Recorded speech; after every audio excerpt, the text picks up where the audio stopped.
আমি যে অতি সাধারণ ঘরের মেয়ে, আমার বন্ধুরা কিন্তু মোটামুটি সবাই তোমরা জানো। আর আমার এটা বলতে তো কোনো লজ্জাও নেই, কারণ আমার বাবার বাড়ি তোমরা দেখলেই বুঝতে পারো, এটা বলার কিছু নেই। আর আমি কি বলতো, অতি সাধারণ ঘর বলেই মনে হয় সমস্ত কিছুকে মানে খুব সহজভাবে ভালোভাবে নিতে মনে হয় শিখেছি। কারণ আমরা তো খুব বেশি ঐশ্বর্যের মধ্যে বড় হইনি, সে কারণে কি বলতো সমস্ত ছোটোখাটো মানে না খুঁটিনাটি জিনিস, সেই জিনিসগুলোর কিন্তু যত্ন নিতে শিখেছি ছোটোবেলা থেকে। কারণ মাকে দেখতাম সমস্ত কিছু মানে কিভাবে সঞ্চয় করছে, কিভাবে অপচয় না করছে, তো সেই থেকেই হয়তো শেখা। তবে শেখা বলতে হাতে পায়ে ধরে কিন্তু শিখিনি, মানে আমার মা কিন্তু কোনো রকম কাজই আমাকে করাতো না, বা সংসারের কোনো কিছুর অভাব অনটন হলো সে সম্পর্কেও কিন্তু কখনোই আলোচনা করেনি। কিন্তু ধীরে ধীরে যখন বড় হয়েছি তখন কিছু আলোচনা তো মা বাবার কানে আসতো, কখনো সে বিষয়ে মাথা ঘামাইনি, কিন্তু কানে কিন্তু শুনতাম, কিছু বলতাম না। আর আমি খুব একটা কি বলতো কথা বলতাম না তখন, এখন আমি বলি। আমার এই কথা বলাটা কবে থেকে হয়েছে বলতো পরিবর্তন? আমার এই কথা বলার পরিবর্তনটা হয়েছে বিয়ের পর থেকে। বিয়ের আগে কিন্তু খুবই চুপচাপে ছিলাম। আর বন্ধুরা এখন কি বলতো, সন্ধেবেলা তোমাদের সাথে তো আমি শেয়ার করেছিলাম, তোমাদেরকে বললাম না যে লক্ষ্মী পুজোটা যে দেখালাম অঘ্রাণ মাসের, সেই পুজোটা দেওয়ার পর আমি এইগুলো করেছিলাম। তো এত জিনিস তোমাদের যদি দেখাতাম সেটা মানে অনেক বড় হয়ে যেত। আর এই কয়েকদিন ধরে না আমার ব্লগগুলো একটু বড় বড়ই হয়ে যাচ্ছে। তোমাদের কি অসুবিধা হচ্ছে এত বড় ব্লগ দেখতে? তাহলে কিন্তু তোমরা আমাকে কমেন্টস করে জানিও, তারা একটু ছোট করব, মানে একটু কাজ কম দেখাবো। যাই হোক, আমি তো এখন এই কাজগুলো করছি, মানে এই সন্ধেবেলার 1 ঘন্টা আমি দেখো সমস্ত কাজ গুছিয়ে পরিষ্কারভাবে না একদম করে নিচ্ছি। তোমরা বলো সমস্ত কাজ গুছিয়ে দিদিভাই তুমি করো, খুব ভালো লাগে। আর কাজ গুছিয়ে করলে দেখবে মনে ভীষণ শান্তি লাগে। তো দেখো আমি কিন্তু পরের দিনের জন্য এই কাজগুলো করে রাখছি। আর শাক আনলে আমি এইভাবে কেটে পলিথিনে ভরে তারপরে কিন্তু আমি একটা এয়ারটাইট বক্সের ভেতরে রেখে দিই। এতে কিন্তু শাকটা একদম ভালো থাকবে, কারণ শাককে তো ধুয়ে রাখা যাবে না ফ্রিজে, তাহলে পচে যাবে। তো সেই জন্য কিন্তু এইভাবে পলিথিনে ভরে রাখি। যদি জামটা থাকেও ওই পলিথিনের ভেতরেই কিন্তু এই যে শাকটার জামটা থাকবে। তো তোমরাও কিন্তু এইভাবেই করো। আর যেগুলো ধোয়া যায় সেগুলো তো আমরা ধুয়েই নেব। আর কালকের ব্লগে আমি অঘ্রাণ মাসের যে মানে পুজোটা সেটা কিন্তু দেখিয়েছি। ভুল করে আমি ভয়েস দেওয়ার সময় কিন্তু অঘ্রাণ মাসকে গন্ডগোল করে কি শ্রাবণ মাস না পৌষ মাস কিছু একটা আমি বলেছি। আমাকে কিন্তু এটা শ্রাবণই বলেছে যে দিদি তুমি এটা বলেছো। হ্যাঁ, ওটা আমি ভুল করে বলে ফেলেছি। যাই হোক, তোমরা বুঝে নেবে হেডিংটা দেখে যে আমি তো অঘ্রাণ মাসটাই বলেছি। আসলে কি বলো তো, কালকের ভিডিওটা না আমি এডিটিং করতে করতে আমার প্রচুর দেরি হয়ে গেছে। তারপরে ভয়েস দেওয়ার জন্য এত হুটোপাটা করছিলাম যে যদি দেরি হয়ে যায়, মানে এরপরে দেরি হলে তো ভিডিওটা আপলোড বসালে আর হবে না, মানে তোমরা দেখতে পাবে না। সেই কারণে মানে এমন স্পিডে আমি ভয়েস দিলাম যে কোথায় যে গন্ডগোল হয়ে গেল সেটা কিন্তু চেক করার আর আমি সময় পাইনি। সেই কারণে এটা হয়েছে। আর তোমরা বুঝেই নেবে যে আমি অঘ্রাণ মাসটাই কিন্তু বলেছি। হয়তো 2-1 জায়গায় আমি বলতেও পারি ভুলে, কারণ আমি কিন্তু সেই ভিডিওটা আর দেখার এখনও অবধি আমি সময় পাইনি। তোমাদের মুখ থেকে শুনেই আমি বলছি আর কি তোমাদেরকে। আর জানো তো বন্ধুরা, আমার মেয়ের না আবার জ্বর এসছে। আর মানে আমার ভালো লাগছে না, বারবার বলছে জ্বর আসছে।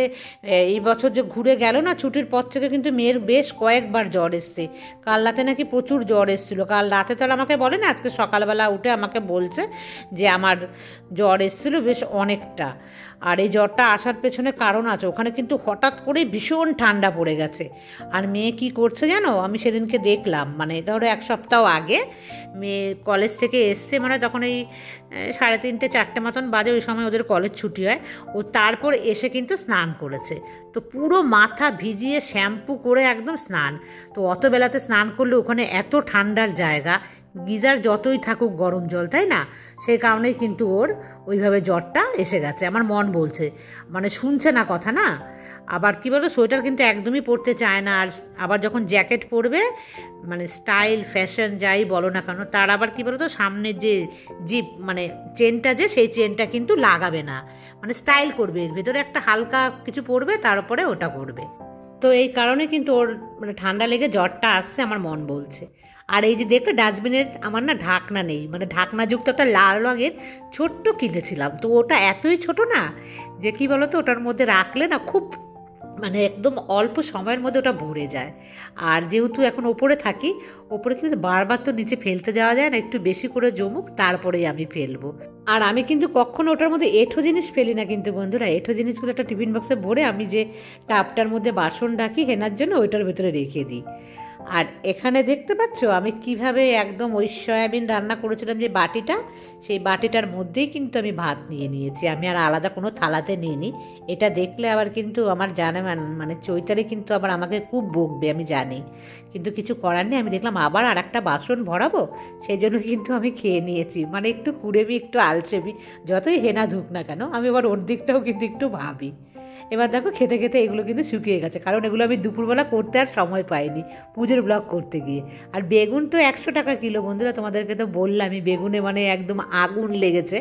যাই হোক 3টেতে 500 গ্রাম হয়েছে, আমি তো তোমাদের বললাম 40 টাকা দিয়ে এনেছি। আর এখানে 10 টাকার কাঁচা লঙ্কা, কতটা বলো তো 150 গ্রাম কাঁচা লঙ্কা আছে। আর কাঁচা লঙ্কাই তো আমি বেশি খাই, তো দেখো একটু একটু জল আছে মানে হালকা হালকা। তো খুব ভালোভাবে কিন্তু আমি একদম এদিক ওদিক ডোলে ভালোভাবে কিন্তু এগুলোকে দেখো আমি শুকিয়ে নিচ্ছি, কারণ জল থাকলে কিন্তু মানে এটা পচে যাবে। আর দেখো বন্ধুরা ছোটোখাটো জিনিস হোক, সমস্ত জিনিসের যে বলে না খুঁটিনাটি, সমস্ত জিনিসকে প্রপারভাবে রাখলে কিন্তু অনেক দিন যাবে। দেখো কাঁচা লঙ্কা কেনার ক্ষমতা সবারই থাকে, একটু নষ্ট হলেও কোনো ব্যাপার না, কিন্তু না, সেই জিনিসটা নষ্ট না করে কীভাবে রাখলে স্টোর করে দেখো ভালো থাকবে অনেক দিন পর্যন্ত, সেটা কিন্তু আমরা মানে আমাদের ভাবা উচিত। আর আমাদের মতন গৃহিণীরা আমরা কিন্তু সব সময় ভাবি যে অপচয় না হোক। আর আমি কীভাবে দিচ্ছি দেখেছি, একটা মেয়ের যে থাকে না খাতার যে পেজগুলো, সেখান থেকে কিন্তু আমি নিয়ে এইভাবে ঢেকে রাখি। আর ঢেকে রাখলে হাওয়াটা একটু কম লাগে, আর হাওয়া কম লাগলে কিন্তু জিনিসটা ভালো থাকবে। দেখেছো একটা 35 টাকার বক্সের মধ্যে আমি ভরে রেখে দিলাম, খুব দামি বক্স কিন্তু আমি ব্যবহার করি না, তোমরা জানোই। আর তারপর দেখো আমি পিলটা দিয়ে এটাকে ধুয়ে নিচ্ছি, কারণ কি বলো তো চোখে মুখে দেবো না এটা, তবু লঙ্কার একটা ঝাঁজ আছে বলে আমি কি করলাম এটাকে একটুখানি আমি ধুয়ে নিচ্ছি, মানে ঝটপট যখনকার কাজ তখন কিন্তু সবচাইতে ভালো করে নেওয়া। তো তোমরাও তাই করবে। তবে আমি এখনও জল ঘাটছি সন্ধেবেলাতে, তবে আর কি বলো তো এখন ট্যাঙ্কের জল অত ঠান্ডা হয়নি, গরম মানে আমাদের এখানে যে খুব একটা ঠান্ডা পড়েছে তা কিন্তু একদমই নয়, সকালবেলা মানে ভোরবেলার দিকটাতে একটু লাগে। আর এই মটর কবে যে কিনে এনেছি, ফ্রিজে রেখেছিলাম বলে দেখো একদম ভালো আছে, 6-7 মাসের উপরে হবে কিন্তু এই মটর কিনে আনা। আর এটাকে ভিজিয়ে রাখছি, কাল মানে বানাবো, ভিজিয়ে রাখার জন্যই কিন্তু খাওয়া হয় না এই জিনিসটা। সন্ধে থেকে কত কাজ থাকে বন্ধুরা, একে একে দেখো কত কাজ, কিন্তু মানে গুছিয়ে করতে গেলে একটু তো সময় লেগে যায়, আর গুছিয়ে কাজ না করলে তো দেখবে আমার যেন ভীষণ মানে মনের মধ্যে অশান্তি লাগে। একদম পরিষ্কার কিচেন তোমাদেরকে আগেই বলেছি, মানে সকালবেলা উঠে যখন পাবো দেখো তালা তোলা কিন্তু আমি সমস্ত দিয়ে একদম আমি রেডি হয়ে গেছি। এখন আমি চলে যাব কিন্তু একদম বেডরুমে, বেশিক্ষণ কিন্তু আমি এখানে থাকি না।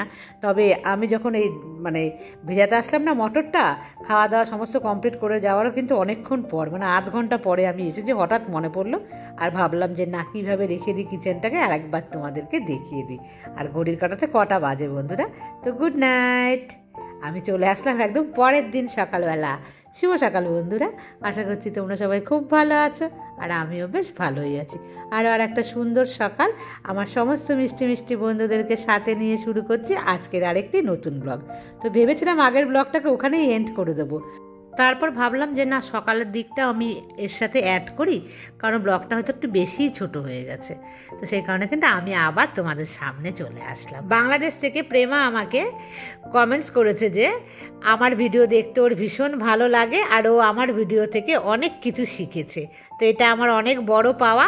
তো প্রেমা তোমাকে আমার অনেক অনেক ভালোবাসা, তুমি এইভাবে আমাকে মিষ্টি মিষ্টি কমেন্টস করো, আমার ভিডিও দেখো, আমার সাথে থেকো, কারণ তোমাদের সাথ না হলে কিন্তু আমি নেই। আর আমি তোমাদের প্রত্যেককে ভীষণ ভালোবাসি, আর প্রত্যেকের কমেন্টসের রিপ্লাই কিন্তু আমি অবশ্যই দেব। আর তারপর আমাকে সুদীপা, সে আমার নতুন সাবস্ক্রাইবার, সে আমাকে কমেন্টস করেছে যে দিদিভাই ওর কাছে মা লক্ষ্মী আর হচ্ছে নারায়ণের মানে একসাথে মূর্তি আছে, তা তাকে কি জামা সে পরাতে পারবে কি না। তো আমি বলছি সুদীপা, প্রথমে তোমাকে অনেক ধন্যবাদ, কারণ তুমি আমার চ্যানেলকে সাবস্ক্রাইব করেছো আর আমাকে কমেন্টস করছো, আমার ভীষণ ভালো লাগছে। তোমরা আমার চ্যানেলে কমেন্টস করবে, লাইক করবে, আমার সাথে থাকবে, আর আমার সাথে অনেক অনেক গল্প করবে, এগুলো আমার ভীষণ ভালো লাগে। তো বোন তোমাকে আমি বলছি যে তুমি লক্ষ্মীনারায়ণের যে মূর্তি আছে অবশ্যই তাকে জামা পরাতে পারবে, আর ঘাগরা টাইপের হয়তো হবে, যেহেতু মূর্তিটা একই সাথে আছে। তুমি সাইজ অনুযায়ী কিনে কিন্তু পরাতেই পারো। যে সামনে এখন শীতকাল আসছে, আমরা তো ভগবান মানে ঠাকুরদেরকে তো পরাবো উলের জিনিস, সেগুলো তোমরা পরাতে পারো উলের জিনিসগুলো।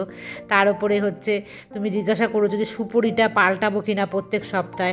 সুপুরি যদি ভালো থাকে বন্ধুরা তাহলে কিন্তু সুপুরিটা অবশ্যই সেটাকেই ধুয়ে আবার দেবে, আর খারাপ হয়ে গেলে কোথায় ফেলবে? জলে দেবে, কোনো নদী থাকলে পরে সেখানে তোমরা দেবে, কিন্তু কোনো ড্রেনে ফ্রেনে ফেলবে না একদমই। আর বলেছো কলা আর পান না পেলে প্রত্যেক সপ্তাহে, কলা নাই পেতে পারো তাহলে তুমি এক কাজ করবে, সুপুরি দেবে, হর্তুকি দেবে, এগুলো তো অ্যাভেলেবেল কিনতে পাওয়া যায়, দোকান থেকে কিনে এনে রেখে দেবে। বেলপাতা আর পান পাতা কিন্তু কিনতে পাওয়া যায় পেতলের, প্রয়োজনে কিনে রেখো, যখন পাবে না তখন কিন্তু দিও। আর আমার কাছে আছে পান পাতা, তবে আমি খুব একটা দিতে মানে ভালোবাসি না, কারণ আমাদের এখানে তো অ্যাভেলেবেল পাওয়া যায়, সেই কারণে কিন্তু আমি দিই না। আর যারা পাবে না তারা কি করবে? তাদেরকে তো কিছু একটা দিতে হবে, সেই কারণে কিন্তু এনে রাখবে।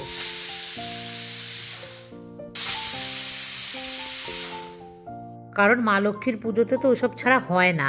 আর অগত্যায় যদি না পাওয়া যায় কোনো একটা সপ্তাহে, তখন মায়ের কাছে ক্ষমা চেয়ে মায়ের কাছে পুজো করে নেবে, যে বলবে মা আমি জোগাড় করতে পারিনি, মা অবশ্যই আমাদের কৃপা করবে। আর তোমার শুদ্ধ মনে কিন্তু ঈশ্বর তোমার উপরে কৃপা করবে, সেটা আমি সব সময় মনে করি। আমি যতটা সরল থাকবো, যতটা আমি অন্যের ক্ষতি চাইবো না বা অন্যেরকে আমি ঈর্ষা করব না, ঈশ্বর কিন্তু ততটাই আমার উপরে বিরাজ করবে। ঈশ্বর তো আর কি করে, ঈশ্বর তো নিজে আসে না, তোমার ভাগ্যটাকে ভালো করবে, স্মুথ করবে, যত রকম অশান্তি আছে সমস্ত কিছু থেকে তোমাকে দূরে রাখবে, মানে তোমার জীবনে সুখ শান্তিতে ভরে উঠবে।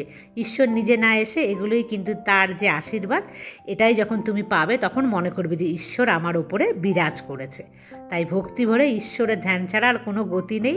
যেটুখানি ঘরে যে যেভাবে পুজো করো না কেন বন্ধুরা, অবশ্যই কিন্তু ভক্তি ভরে করো, আর সব সময় মনকে সরল রাখার চেষ্টা করো। আর এই দেখো বন্ধুরা, হয়ে গেছে কিন্তু আমার বয়েল। আমি কিন্তু 2টো সিটি দিয়ে ভালোভাবে এটাকে আমি এখন রেখে চলে যাব নিচে, কারণ এখন কিন্তু হেনা আসার সময় হয়ে গেছে।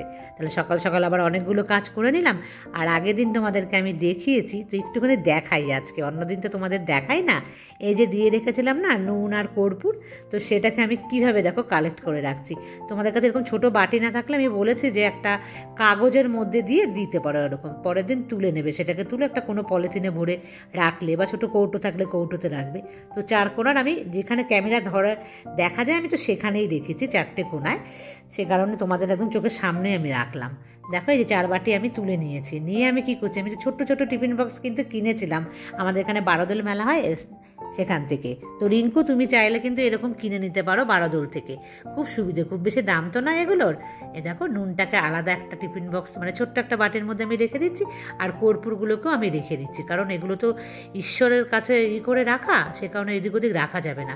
দেখো এই যে আমি ভরে রাখলাম, যখন পুজো দেবো তখন কর্পূরটা জ্বালাবো, আর নুনটাকেও আমি এইভাবে রেখে দেবো। নুনটা তো আর একদিনে দিয়ে দেবো না, কয়েকদিন আমি ব্যবহার করব। তো দেখো আমি কি করছি, হেনাতে ঘর মুছবে তার আগে আমি এর মধ্যে কিন্তু মিশিয়ে দিচ্ছি যে নুনটা, সেই নুনটা আমি এভাবে দিচ্ছি। সন্দক লবণ হলে সন্দক লবণ দেবে, তো হেনা ঘরটা মুছে নিক ওই লবণ জল দিয়ে, আর অল্প অল্প করে এই 1 সপ্তাহের মধ্যে পুরোটাই কিন্তু আমি দিয়ে মানে ব্যবহার করে নেব। তো এইভাবেই কিন্তু তোমরা করো, আমি তোমাদের শুধু দেখানোর জন্য কিন্তু দেখালাম, নাহলে অন্য সময় কিন্তু আমি আর পরের দিন কী করি সেটা তোমাদের সাথে আমি শেয়ার করি না। তো হেনা সমস্ত কাজকর্ম করে তারপর চলে গেল, আমি আবার উপরে এসেছি। এর মধ্যে দিয়েছি আমি আদা, কাঁচা লঙ্কা, টমেটো, পেঁয়াজ, একটু দিয়েছি জিরে গুঁড়ো, আর দিয়েছি হচ্ছে হলুদ, নুন, এই দিয়েছি। আজকে কিন্তু কিচ্ছু দিইনি, এলাচ ফোড়ন বা যে গরম মশলা ফোড়ন বলে সেটা কিচ্ছু দিইনি। দেখো ডালটা একটু গলে গলে গেছিলো, তো তাই দেখো জমে জমে গেছে, অনেকক্ষণ আগে রেখে গেছি না। আর বেশ কিন্তু একটা দেখো ঘন ঘন হয়েছে, ঘন ঘন হলে খেতেই বেশি কিন্তু ভালো লাগে। খুব বেশি একদম গলে গেলেও ভালো লাগে না, আর খুব একটা শক্ত থাকলেও ভালো লাগে না। ওই যে ভাজা মশলা সেটাই দেবো বলে কিন্তু আমি আর কোনো রকম গরম মশলা দিইনি। তো বন্ধুরা দেখো ঠিকঠাক একদম হয়েছে। আমার আবার ঠিক এই রকম ঘুগনি খেতে ভালো লাগে বাড়িতে, খুব টাইটও না খুব জল জলও না। তো কিছুক্ষণ আমি রেখে দিলাম এটাকে, ওই যে গরম মশলার গুঁড়ো মানে যে ভাজা মশলার গুঁড়োটা দিয়েছি ওটার জন্য কিন্তু আমার ভীষণ ভালো লাগে, আর ভাজা মশলা খেতে ভীষণ ভালো লাগে। আর ওই মশলাটা বন্ধুরা সমস্ত কিছুতে কিন্তু দেওয়া যায়, এমন একটা অল ইন ওয়ান মশলা। তো আমি দেখো নিয়ে নিচ্ছি, আর ভেবেছিলাম কি বলো তো, রুটি বানাবো তোমাদের সাথে শেয়ার করব, যে তোমরা বলেছো সেঁকে সেঁকে দিতে। বন্ধুরা আবার দেখো কি করেছি, তেঁতুলকে একটু ভিজিয়েছি, মনে ছিল না তো, তাই ওটা থেকে ভালো জল বের হয়ে নি, তেঁতুল গোলা জল দিয়েছি, পেঁয়াজ দিলাম, একটু কাঁচা লঙ্কা কুচি দিলাম, আর একটু ভুজিয়া থাকলে দিলে ভালো লাগতো, তবে ভুজিয়া তো ঘরে নেই, তেঁতুল গোলা জলটা যদি গাঢ় গাঢ় হতো ভালো হতো। একদম শেষ মুহূর্তে মনে পড়েছে, তবে খেতে কিন্তু দারুণ হয়েছিল আজকে ঘুগনিটা। মানে একদম মানে এই রকম যে গ্রেভি হয় না, সেটা আমি বেশি পছন্দ করি খেতে। আর বন্ধুরা, বললাম যে রুটি আমি তো বানাতে পারি না ওইভাবে সেকে সেকে, তো ভাবলাম যে করব। তো হেনা যাওয়ার পরে এসে আমি বানিয়েছি ওই ঘুগনি, তারপরে রুটি। মানে আটাটা আগে মেখে রেখে যেতে পারিনি, আর মনে ছিল না। তো ভাবলাম যে না, ঘুগনিটা একটু বেশি করে খেয়ে পেটটা ভরিয়ে নিই সকালবেলা। তো তাই করলাম, জানো তো, ঘুগনিটা একটু বেশি করে খেলাম, খেয়ে পেটটা ভরে গেল। বললাম না, এবার তাড়াতাড়ি না রান্নায় লেগে পড়ি। আর পালং শাকটা আজকে দেখো কীরকম ঘেটে গেল। কারণ কি বলো তো, বেগুন টেগুন সমস্ত কুমড়ো সবজি একবারে বসিয়ে দিয়েছিলাম। অন্যান্য দিন আমি তো পালং শাকে মানে বেগুনটা আর পালং শাকের যে পাতাটা ওটা আমি পরে দিই, তো একসাথে দেওয়াতে যাই হোক ঘেটে গেলেও মানে দেখতে যাই হোক, খেতে তো ভালোই লাগবে। সেদিন লোটে মাছ নিয়েছিলাম 500 গ্রাম, তার মধ্যে অর্ধেক আগের দিন করেছি আর অর্ধেক আজকে করছি। আমার আরেক বন্ধু সুনন্দা, ওর কিন্তু 2 দিন ধরে কোনো খবর নেই, কোনো কমেন্টস করছে না। তো সুনন্দা, তুমি কি আমার ভিডিও দেখছো না, নাকি তুমি অসুস্থ? আমাকে কিন্তু আমার ভিডিও দেখলে অবশ্যই কমেন্টস করে জানিও, কারণ তোমাকে ভীষণ মিস করছি। আর ওদিকে স্বপ্নাও কিন্তু আমাকে কমেন্টস করছে না। বন্ধুরা, তোমাদের কমেন্টস না পেলে কিন্তু ভালো লাগে না। দেখলে বন্ধুরা কীরকম হয়ে গেল, মানে আমি ঘেটে ঘোয়া বলে না, সেটা করে দিলাম। কথাতে আছে পেলে দর্শনদারি, তারপর গুণ বিচারি। তো আমার কিন্তু মানে দর্শনটাই তো সুন্দর না, খেয়ে গুণটা তো পরে বলবে। যাই হোক, নিজে নিজে খাই, নিজেরই ভালো আর নিজের মন্দ, আর কে দেখবে, কেই বা খাবে। আর আমার খাবার মানে আমি যেরকমই রান্না করি না কেন, আমার মেয়ে খেতে ভীষণ ভালোবাসে আমার হাতের রান্না। আর আমার বর ওই খায় আর কি, তার ভালো মন্দ সে তো আর কখনো বলে না যে তুমি খুব ভালো রান্না করেছো। কোনো দিন আর বরের কাছে সেই প্রশংসা পেলাম না। তো মেয়ে প্রশংসা করে, এতেই কিন্তু অনেক খুশি। মেয়ে বলবে লোটে মাছ খাবো, বাড়ি গেলে চিংড়ি মাছ বাটা খাওয়াবে তুমি, কত কিছু প্ল্যান করে রেখেছে জানো তো বন্ধুরা মেয়ে যখন আসবে। তা আমিও ভেবে রেখেছি যে আসুক, যেদিনই আসবে সেই দিন থেকে, সেই বেলা থেকেই তো আমি শুরু করি। আমার পুরনো বন্ধুরা সবাই কিন্তু জানো যে আমার মেয়েকে আমি একদম মাছ খাইয়ে খাইয়ে কিন্তু পুরো পেট একদম ভরিয়ে দিই, যাতে মাছ যে খাওয়ার দুঃখটাও না থাকে। আর জানো তো বন্ধুরা, আমি তোমাদের পরের ব্লগে বলবো, একজনা আমাকে একটা খুব খারাপ কমেন্টস করেছে, তো তার রিপ্লাইটা তো একটু বড় হবে, তো সেই কারণে পরের দিন বলবো। ওটা আমার খুব দুঃখ লেগেছে। আর আজকের মতন না আমি এই পর্যন্তই রাখছি। ব্লগটা তো অনেক বড় হয়ে গেছে, কাল থেকে শুরু করেছি, তো ঘুগনিও একটু নিয়ে নিলাম। তো বন্ধুরা, কেমন লাগলো কমেন্টস করে কিন্তু তোমরা অবশ্যই জানিও। আর আজকের মতন এই পর্যন্ত, টাটা।